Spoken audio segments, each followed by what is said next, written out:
Ассалаумағалейкум туғандар. Қандайсыздар? Назарыңыздарда қайрадан эле базар жоқ каналы. Бүгін 20 июль 2022 жыл.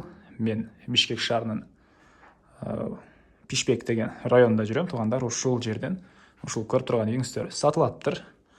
Азыркы чыгарышта сиздерге ушул үй жөнүндө маалымат берейин дегем. Бул мынакей бөлмөлөрдүн көрүнүшү. Үй өзү 2 этаж туғандар. Азыр видеоны өткөрүп жибербей аягына чейин күзөтүп туруңуздар. Мен жол боюна чыгып сиздерге келүү жолун түшүндүрүп, короосуну бир чекеден сиздерге маалыматтарыны берейин туғандар. Мынакей туғандар, сатылуучу үйгө баруу жолун түшүндүрүү үчүн мен жол жээгине чыктым. Мен турган жер Тойгонбаев жана Тимура көчөсүнүн кесилишинде турам туғандар. Сатылуучу үй ушул жерден батышка карай басканда катардагы экинчи үй болуп калат. Көрүп турган бул 2 этаж үйүңүздөр бүгүнкү шарта сатылуучу үй туғандар. Анан бул жерден көптөгөн маршруткалар Бишкек шаарынын бурч-бурчтарына өтүшөт. Троллейбус и автобустар деле бар экен бул жерден өткөн. Кенен Бишкектин бардык эле бурчтарына балдарыңыз маршрутка менен окууларга барып келе алат.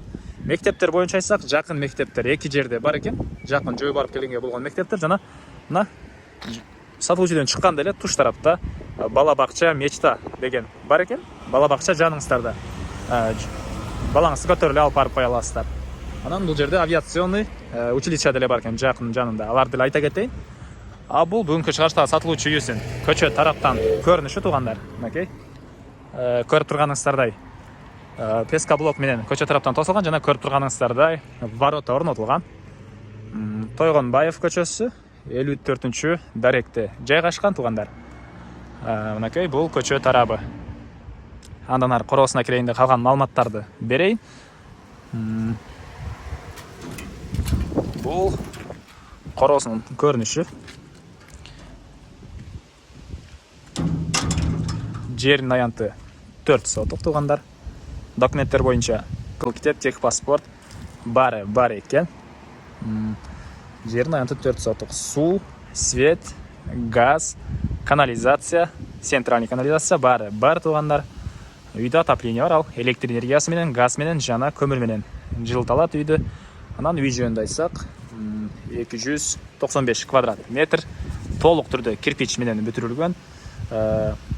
Ылдыйда подвал, өйдө 1 этаж жана 2 этаж толук түрдө кирпич, сейсмопояс колонна куюлган туғандар. 1 этаж менен 2 этаждын ортосуна плита тышталыптыр жана подвал менен 1 этаждын ортосуна деле плита тышталып, ошол өзүм үчүн сапаттуу кылып салгам дейт үй ээси. Андан ары азыр сиздерге биринчиден болуп үйдүн ички тараптарыны көргөзөйүн, андан соң короосуна чыгып, анан дагы чек араларыны, үйдүн катталдарыны көргөзөм туғандар. Сиздер үйүбүзгө эки жактан кирсеңиздер болот экен, бул жагынан деле, анан бул жагынан деле кире аласыздар. Көрүп турганыңыздардай фундамент бийик куюлган туғандар, ички тараптарына арматура, мондай зымдар ташталып, бышык кылып өзүм үчүн куйгам дейт үй ээси. Андан ары мынакей биз бул тараптагы тепкичтер менен чыгайлы.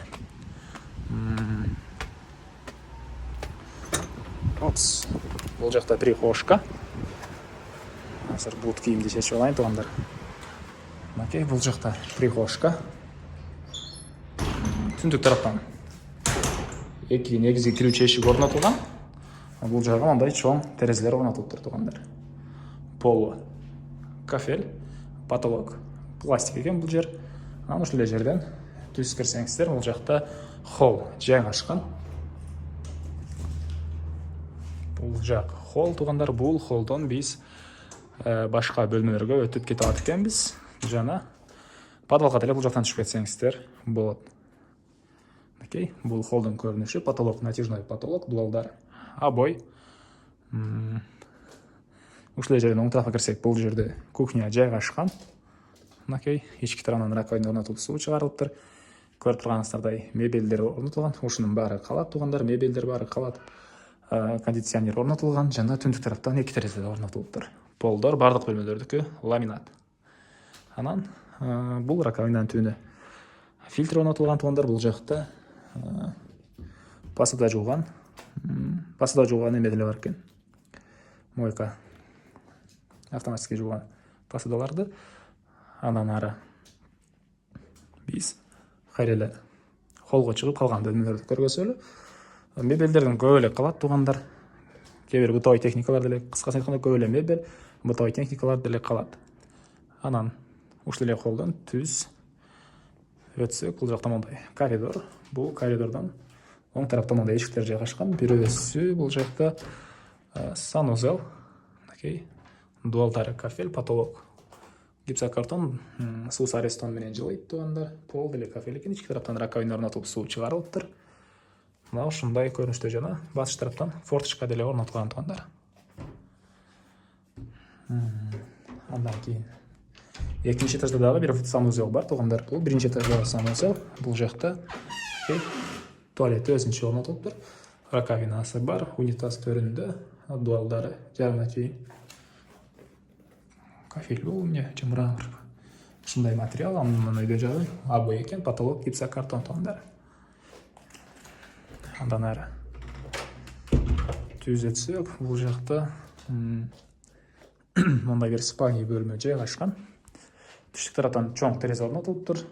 Айта кетчү нерсе, ар бир терезенин жанында туугандар мондай решеткалар, темирден болгон решеткалар деле орнотулган. Ар бир бөлмөдө отоплениянын батареялары деле бар туугандар. Кышкысын жылуу, жазгысын салкын, кондиционер деле бар экен.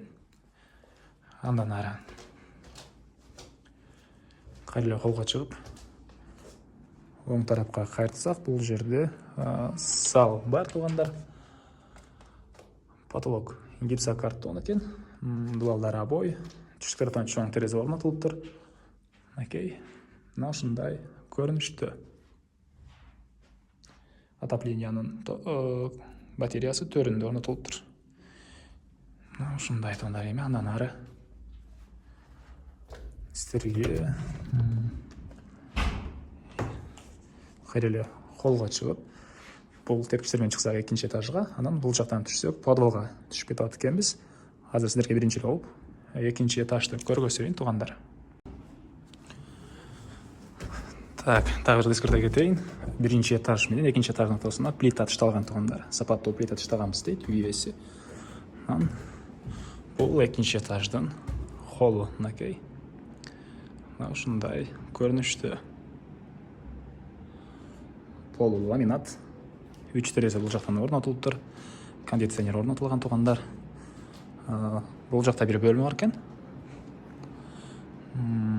Так, дуалдар обой, потолок гипсокартон. Жана ушул жерден түз өтсөк, бул жакта дагы башка бөлмөлөр. Сол тарапка кайрылсак, бул жакта бир мондай дагы бир зал, потолок гипсокартон, түштүк тараптан терезе орнотулган, пол ламинат, дуалдар обой. Ушул жерден чыгып сол тарапка кайрылсак, бул жакта бир спальня бөлмө, потолок гипсокартон, дуалдар обой, пол ламинат экен. Бул жакка кирсек, бул жактагы бир экинчи этаждагы санузел, ички тараптан раковина орнотулган, ал жакта душ, унитаз, даараткана, анан суу арестон менен жылыйт. Батыш тараптан чоң терезе орнотулуптур. Мына ушундай көрүнүштө. Эми ушул эле жерден биринчи этажга түшүрүлдү туугандар. Подвалды сиздерге көргөзөйүн. Мен кайра үйдүн биринчи этажындамын туугандар. Эми сиздерге бул жерден түшүп подвалды көргөзөйүн. Подвалга деле ушул көрүп турганыңыздардай тепкичтер орнотулган.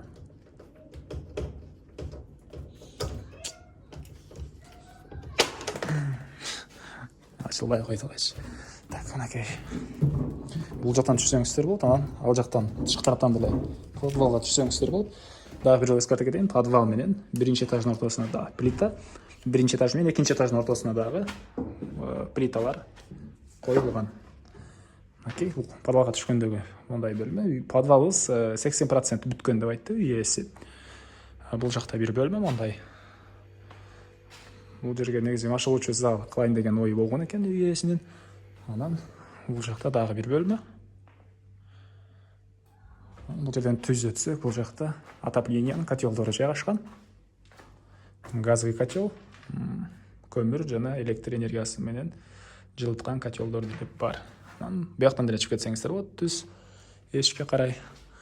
Анан тепкичтен түшүп эле сол оң тарапка кайрылган жерде, бул жерде банка сактаган, мондай продукт сактаган жери деле бар экен. Окей. Мына ушундай көрүнүштө. Мен Карел үйдің қорғасындамын туғандар. Эми бұл үйдің қатталып жақтарын істер көргөзөйүн. Бұл жақта кошунамен болгон чөгара пескоблок менен тосулган. Үйдің батыш тараптан көрүнүшү. Мынакей. Электр энергиясы 3 фазалык туғандар. Газ бұл жақтан кириптир.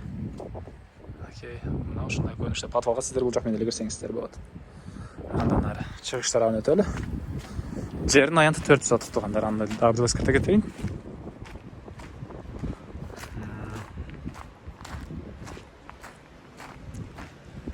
Окей. Бул үйдүн чыгыш тарабы. Кошуна менен болгон аралык 1,5 метрдей аралык бар экен. Ал жака эле тротуар куюлган. Эми бул үйдүн баасын айтайлы тугандар. $170,000 сурап атыптыр. Үй ээлери. Сүйлөшүү болот тугандар. Зона кылып сүйлөшүп көрүңүздөр, сүйлөшүү болот. 170,000 сүйлөшүү болот. Негизги маалыматтарды дагы бир эскерте кетейин. Баасы үйдүн 170,000, жердин аянты 4 сотук, үй өзү 295 метр квадрат. Толтурда кирпич менен бүтүрүлгөн. Район Пишпек, Дареги, Тойгонбаев 54. Газ бар, центральный канализация бар, суу свет бар, электр энергиясы 3 фазалуу. Мына ушундай достор менен бөлүшсөңүздөр, группалар менен бөлүшсөңүздөр, мага үй ээсине сиздер чоң жардам берген болосуздар. Анда эмесе мен сиздер менен коштошом, кийинки чыгышка чейин саламатта калыңыздар тугандар.